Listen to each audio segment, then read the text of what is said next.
Алишер Наваи. Алишер Наваидин ene тараптан чоң атасы Абу Саид Акын, экинчи чоң атасы Мухаммад Али болсо музыкант жана каллиграф болгон. Алишер Наваи 7 жашында Фаридиддин аттардын Мантык Ут-Тайр чыгармасын жаттаган.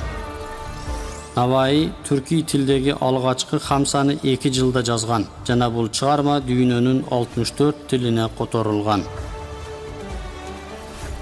Наваи досу Хусайын Байкаранын тактыга чыгышынын урматына 90 бейттен турган Хилалия одасын жазган.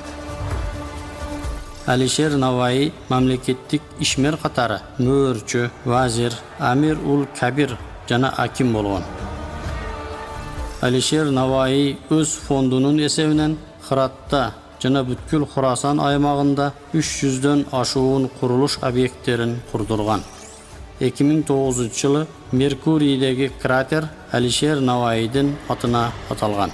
Ташкент, Самарканд, Наваи, Ош, Баку, Токио, Шанхай, Астана сыяктуу дүйнөнүн көптөгөн шаарларында Алишер Наваидин айкелдери орнотулган. Улуу акын Наваи псевдоними астында түрки тилде чыгармачылык кылган болсо, перс тилиндеги чыгармачылыгы Фани псевдоними менен таанылган.